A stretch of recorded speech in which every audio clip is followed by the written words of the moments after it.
Mesdames et messieurs, bonsoir et bienvenue dans ce journal pour la page météo de ce soir. Retenez que des activités pluvio-orageuses sont prévues en cours de nuit sur le Tamesna, l'Ader, le nord de la région de Maradi et le nord de la région de Tillabéri. La présentation est de Mohamed Adam.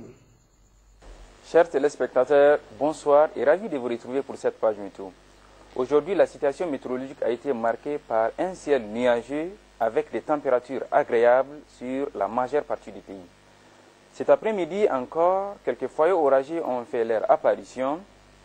Là, sur l'Aïr, sur l'Ader, le nord de la région de Maradi, et plus à l'ouest, on note la présence de cette masse nuageuse sur la région de Dosso et sur les Dandi.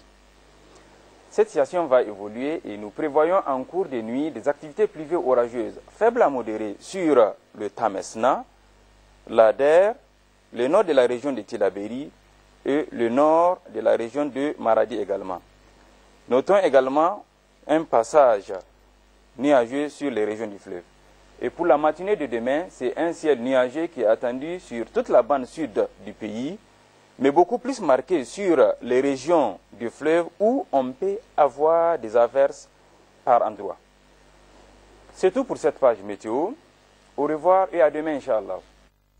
Le président de la République, chef de l'État, Issoufou Mahamadou, a quitté Niamey ce jour, dimanche 3 août 2014, à destination de Washington, où il prendra part au sommet États-Unis-Afrique.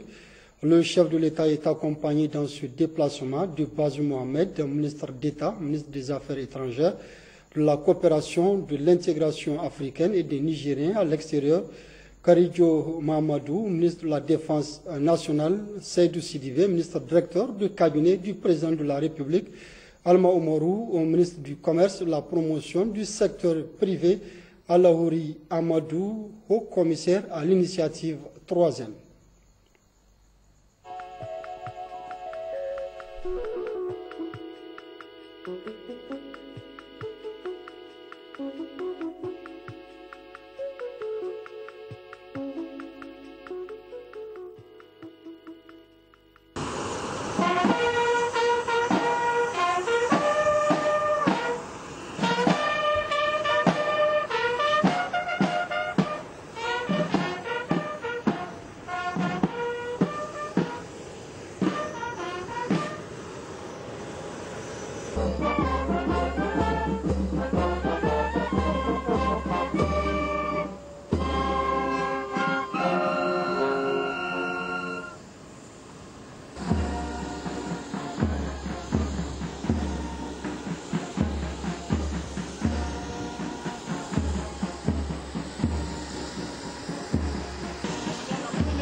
Avant de quitter Niamey, le président de la République, Issoufou Mahamadou, a présidé ce matin à l'école de la gendarmerie nationale la cérémonie officielle de plantation d'arbres. Le chef de l'État, au cours de cette cérémonie, procédait au lancement de la campagne nationale de plantation de milliers d'arbres sur toute l'étendue du territoire national à l'occasion de la commémoration du 54e anniversaire de l'indépendance et de la 39e édition de la fête nationale de l'arbre. Compte rendu Ouattara Moussa, El Hadj Salif Garba et Mahamadou Adamou.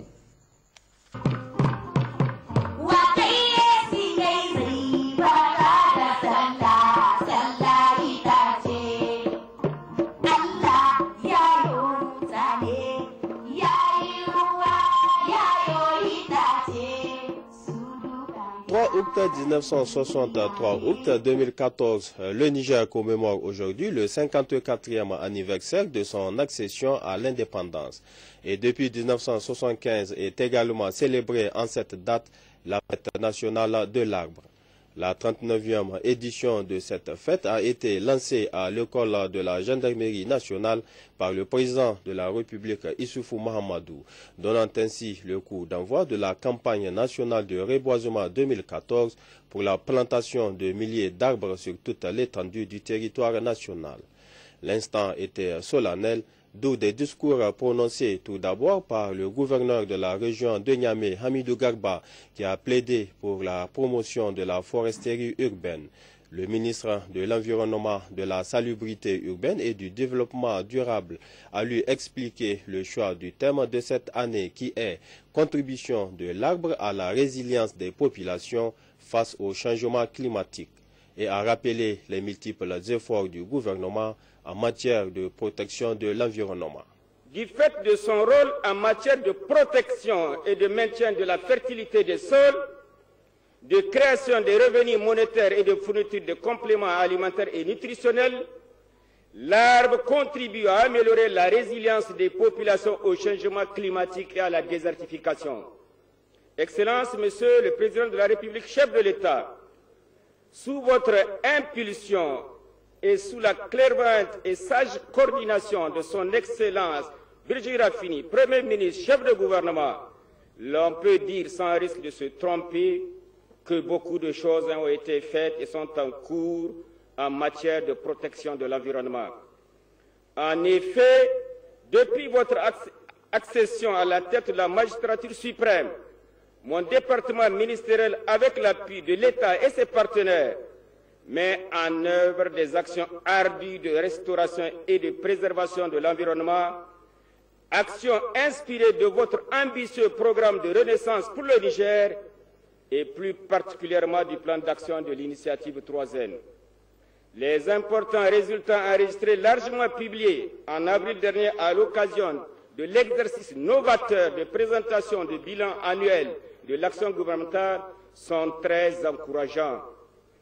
En effet, ces actions ont permis une amélioration très significative de notre base productive par l'augmentation des terres de culture, le renforcement et la sécurisation de nos parcours.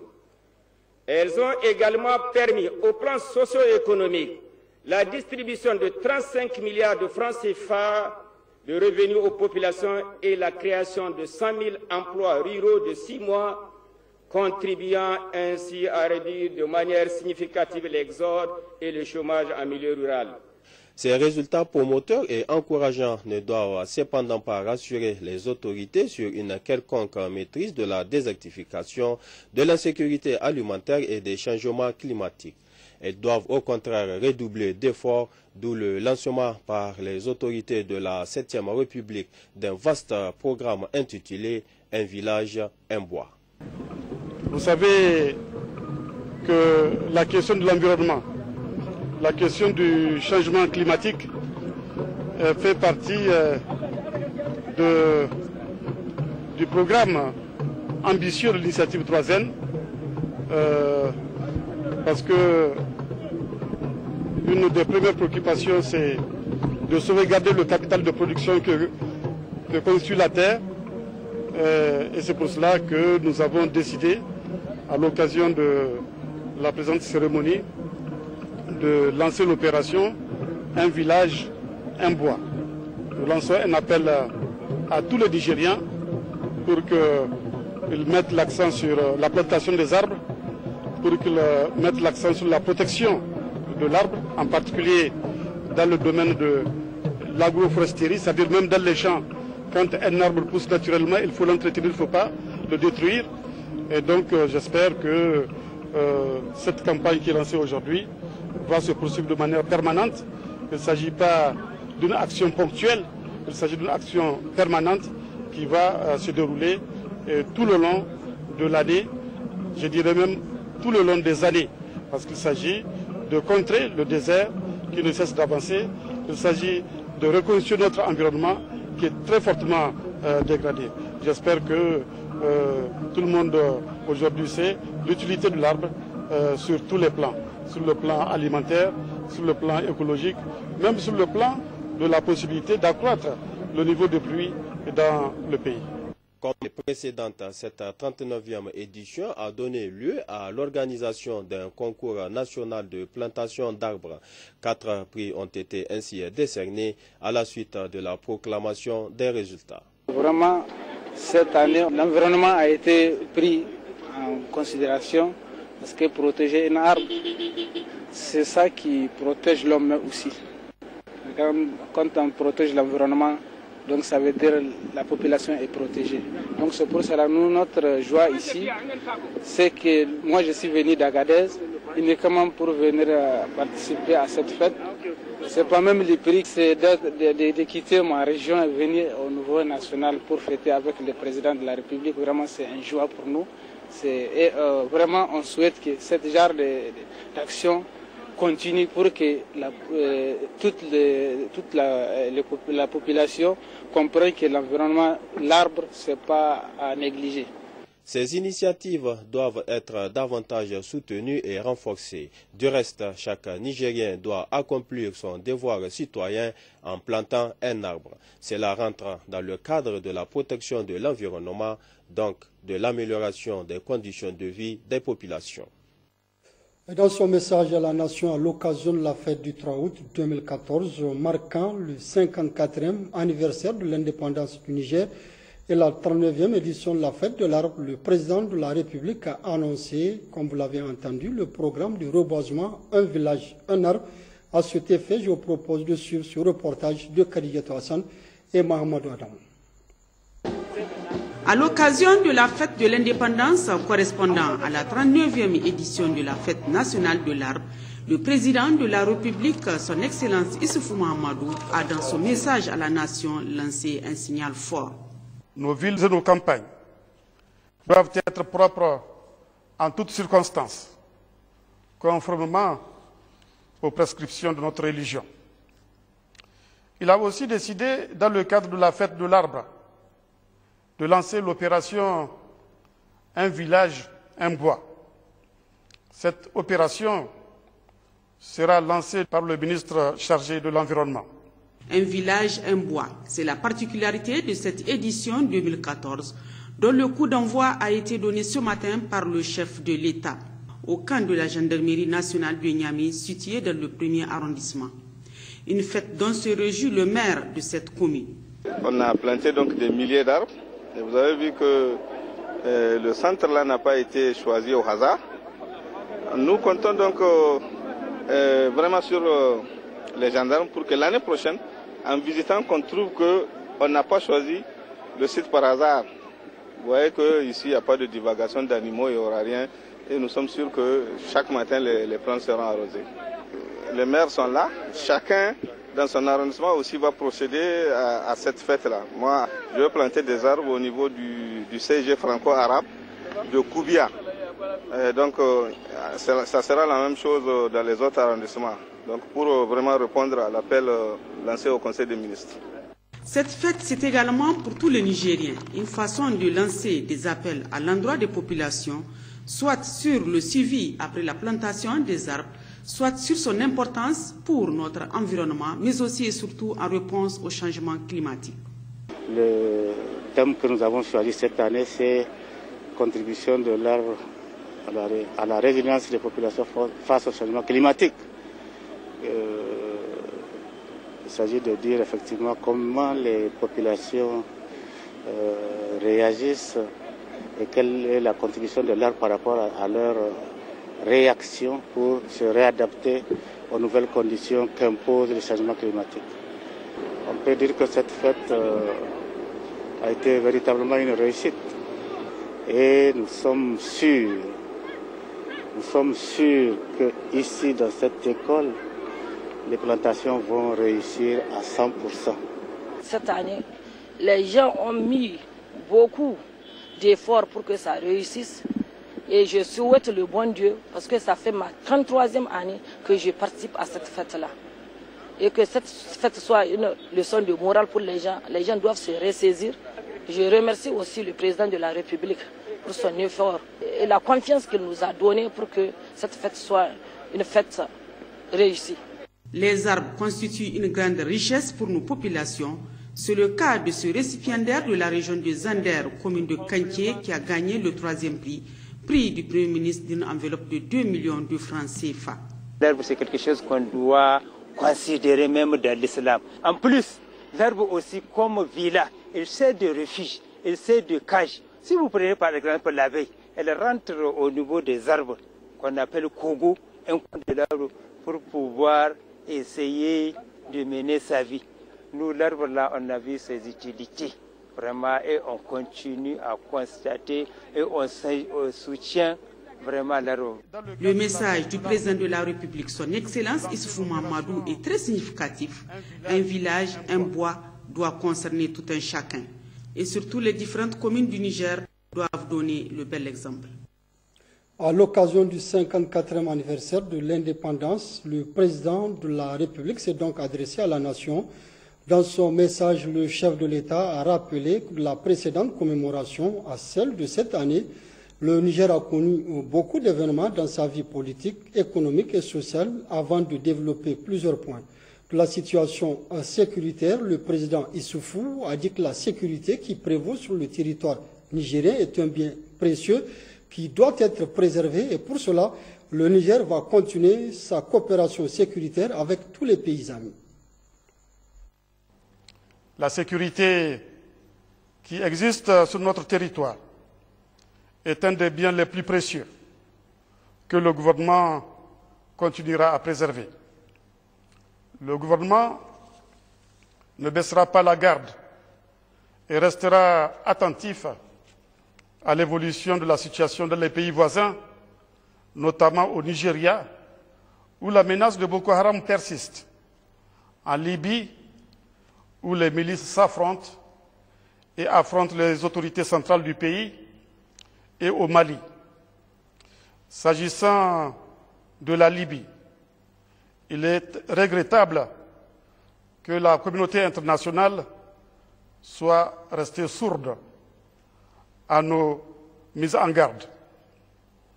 Quant au Mali, nous nous félicitons de la tenue à Alger du dialogue intermalien inclusif qui a abouti à une déclaration de cessation des hostilités ainsi qu'à l'adoption d'une feuille de route sur les négociations.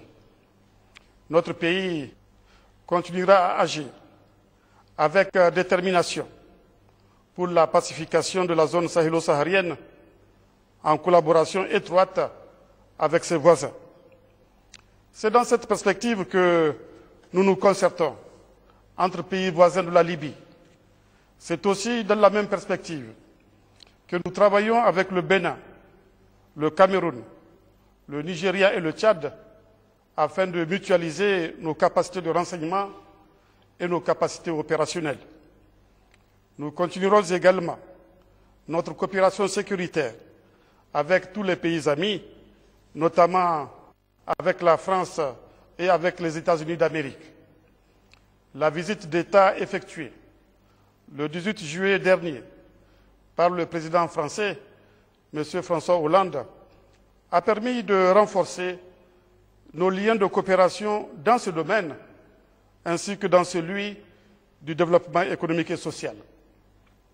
Il en sera certainement de même avec les États-Unis d'Amérique, où je me rends pour participer au sommet Afrique-États-Unis, qui se tiendra les 5 et 6 août 2014. Sur le plan économique et social, le président de la République a dit que le gouvernement va poursuivre la mise en œuvre du programme de renaissance. Les efforts vont être poursuivis pour l'amélioration de l'indice du développement humain du pays qui a d'ores et déjà progressé en 2014 par rapport aux années précédentes. Notre pays a connu des progrès importants ces dernières années, mais notre retard est tel qu'il faudra de nombreuses années pour le rattraper. Le gouvernement axera ses efforts sur la maîtrise de la démographie, sur l'accroissement de la richesse nationale, avec notamment l'accélération de la mise en œuvre de l'initiative 3N, l'augmentation de la production des ressources naturelles, minières et pétrolières, et le développement des infrastructures ainsi que sur l'accès universel aux services sociaux de base. Permettez-moi d'évoquer toutes ces questions. La maîtrise de la démographie est au centre des préoccupations du gouvernement. Le dernier recensement général de la population montre que le taux moyen annuel de croissance de la population est passé de 3,3% à 3,9%. La population nigérienne doublera donc à moins de 20 ans. Il est normal dans ces conditions que l'évolution du PIB par habitant soit plus lente chez nous que dans les pays qui ont créé les conditions de leur transition démographique. S'agissant de l'initiative 3N, le gouvernement continue à porter une attention particulière à la mise en place de son plan d'accélération. Il se concentre en ce moment sur la mise en place progressive dans toutes les communes de la maison du paysan qui comprend un magasin communal de stock de sécurité alimentaire, une centrale commune d'approvisionnement en intrants agricoles, semences, engrais, produits phytosanitaires, une centrale d'approvisionnement en aliments pour bétail, une radio communautaire, une plateforme multifonctionnelle avec notamment un centre de réparation et de location de matériels agricoles, des moulins, des batteuses, etc. Il crée les conditions de la maîtrise des eaux à travers la réhabilitation des aménagements hydro-agricoles, l'aménagement de nouveaux périmètres, y compris pour la petite irrigation, la construction et la réhabilitation des barrages et des seuils d'épandage, ainsi que l'aménagement des mares. L'accroissement et la diversification des productions animales, la restauration et la protection des terres, la salubrité urbaine et rurale, l'amélioration de la nutrition, la conservation, la transformation et la commercialisation des productions agro-silvopastorales et halieutiques, la sensibilisation, l'animation et la communication ne sont pas perdus de vue. De l'équipement du pays en infrastructure, le président de la République a, dans son message, rappelé certaines grandes réalisations avant de préciser que les efforts entrepris vont se poursuivre pour l'amélioration des conditions de vie des Nigériens. Mes chers concitoyens, l'équipement du pays en infrastructure se poursuit. Les travaux préparatoires du barrage de Kandaji ont repris. Le deuxième échangeur, celui du rond-point des Martyrs à Niamey, a été lancé, comme ont été lancés le chemin de fer du tronçon Niamey-Dosso-Cotonou, la cimenterie de Keita, la centrale thermique au charbon de Salkdamna, le projet Dosso-Soga. Parallèlement au lancement, commence le temps des inaugurations. Ainsi ont été inaugurés la route Niamey-Namaro, l'échangeur Malibero, la route Saï-Tapoa, la route Moujia-Ilela-Badegchiri. D'autres inaugurations vont bientôt suivre. Il s'agit de la nouvelle cimenterie de Malbaza, de la route Zender-Guidmouni, du marché central de Maradi, du tronçon de chemin de fer Niamey-Dosso, de la route Niamey-Tondibiya-Tondukare, de la route Guidarumji-Madawas-Ernawa.